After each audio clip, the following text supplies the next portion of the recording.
Good morning, જય શ્રી કૃષ્ણ. કેમ છો? સ્વાગત છે અમારું આ નવા વ્લોગમાં. તો અત્યારે વાગી ગયા છે 8 અને બસ જો બંને માટે સાદું મૂકી દીધા છે અને બેનો પણ ઉઠીને આવી ગયું છે. ચલો જય શ્રી કૃષ્ણ સીતારામ.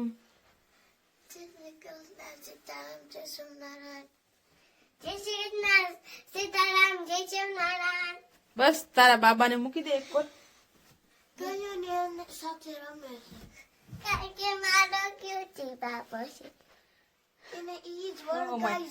એની વગર એને ક્યાંક ગમે ત્યાં મુકાઈ ગયો હોય ને તો અમારે એને ગોતવો પડે, ત્યાં સુધી સુવાનું આવે જ નહીં.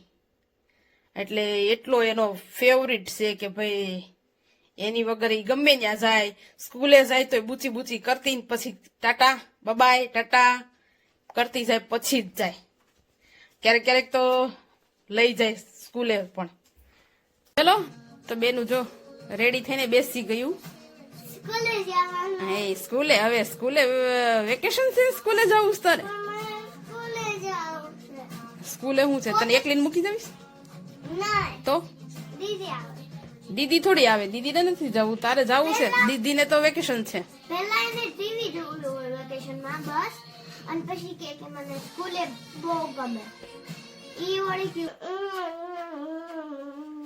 હાલો મશીનમાં નાખવાનો છે બાબાને. ચલો બેઠા બેઠા બેઠા બેઠા ફૂટા ફૂટા હા આ બસ. પણ હવે કઈ રીતે નાખવો છે રાત્યો ઉસો કરી તો ચલો. હવે બંધ થઈ ગયો, ચેપાઈ ગયો તારો બાબો. નહીં, મારો ક્યુટી બાબો છે. તારો છે, અમારો ક્યાં છે?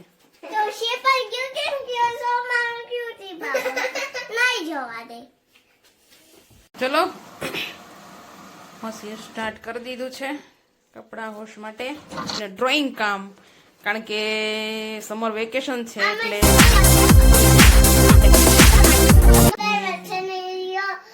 If you like both art, then you love, subscribe and channel. Oh my God.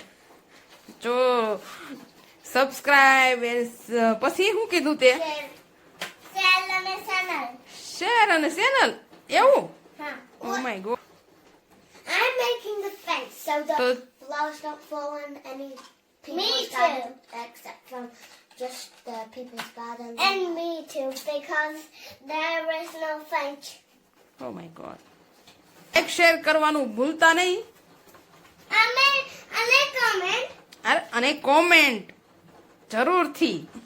And if you like the videos we did, like સરગવો બાફા મૂકી દીધેલો છે અને કારણ કે શાક તો રોજે બનતું જ નથી, કારણ કે અહીંયા મળે જ નહીં. તો તમે રોજ બનાવીને શું બનાવો શાક? તમે કાયમ સાંજ થાય એટલે વિચાર આવે કે ભાઈ સાંજ પડી છે, હવે શું બનાવવું.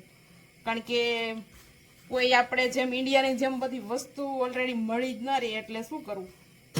હોય તો અમુક અહીંયા છે તો કે અમુક એરિયામાં જો ન મળતું હોય શાક તો ફ્રોઝન મળતું હોય, પણ અમારે તો ફ્રોઝન પણ નહીં મળતું. ફ્રોઝન છે જ નહીં કોઈ, કારણ કે અહીંયા કોઈ ઇન્ડિયન જ નહીં, એટલે કોઈ ઇન્ડિયન વસ્તુ જ ન મળે. પેલા નંબરમાં તો ઇન્ડિયન કાંઈ વસ્તુ જ નહીં. તમે સ્ટોરમાં જાઓ ને, તમે આપણે ઇન્ડિયનની વસ્તુ જોવા જ ન મળે તમને. બસ આ નોર્મલી જે બધું ખાતા પીતા હોય એ બધું હોય એ જ, બાકી તમને જોવા જ ન મળે. કારણ કે અહીંયા કોઈ પ્રોપર ઇન્ડિયન કોઈ તમને ક્યાં પણ સ્કૂલમાં જાઓ, સ્ટોરમાં જાઓ, ક્યાંય પણ જાઓ, તમને ઇન્ડિયન કોઈ વ્યક્તિ જ ન જોવા મળે તમને. શાક અને રોટલી બની ગયા છે. એટલે આ પીળું છે તો પીળું એવું ન માનતા, પીળું છે કારણ કે ચટણી બહુ તીખી છે ને, એટલે બહુ નથી નાખતા. તો બસ રસોઈ બની ગઈ છે, સરગવાનું શાક અને રોટલી. તો બસ જો જમવા બેસી ગયા છીએ અને તમે પણ આવો જમવા. સરગવાની ઝીંગું ખાવાની બહુ મજા આવે. મને સરગવાની તો ન ભાવે ન ભાવે. અમને ખાલી ભાખરી ને ગોળ, ભાખરી ને દૂધ, બસ એ જ ચાલે, બાકી કાઈ ન ચાલે. અને કેવડા કે કોમેન્ટ કરજો મારી જેવું કોણ કોણ છે. કમેન્ટ કરજો, લાઈક એન્ડ સબસ્ક્રાઇબ કરજો. મારી જેવું કોણ કોણ છે કે ભાઈ ખાલી ભાખરી અને કે ગોળ ખાલી ભાખરી અને ગોળ ગોળ જ અને ખાતા હોય. ગોળ કોની ઘરે એવા છોકરા છે? ગોળી જેવા એવા છોકરા છે. કોની ઘરે એવા છોકરા છે કે ભાઈ ખાલી ગોળ ને રોટલી જ ખાતા હોય એવા? જો અમારી ઘરે આ એક છે, એટલે બીજું કાંઈ ખાવાનું ના આવે, બસ ખાલી ગોળ રોટલી ને ગોળ ભાખરી ને બસ એ જ. તો બસ જો ચલો અહીંયા અને કેવડા અને કેવડા બસ અહીંયા વિડીયોનું એન્ડ કરું છું. તો મળીએ નવા બ્લોગ સાથે. તો બાય બાય, ટેક કેર.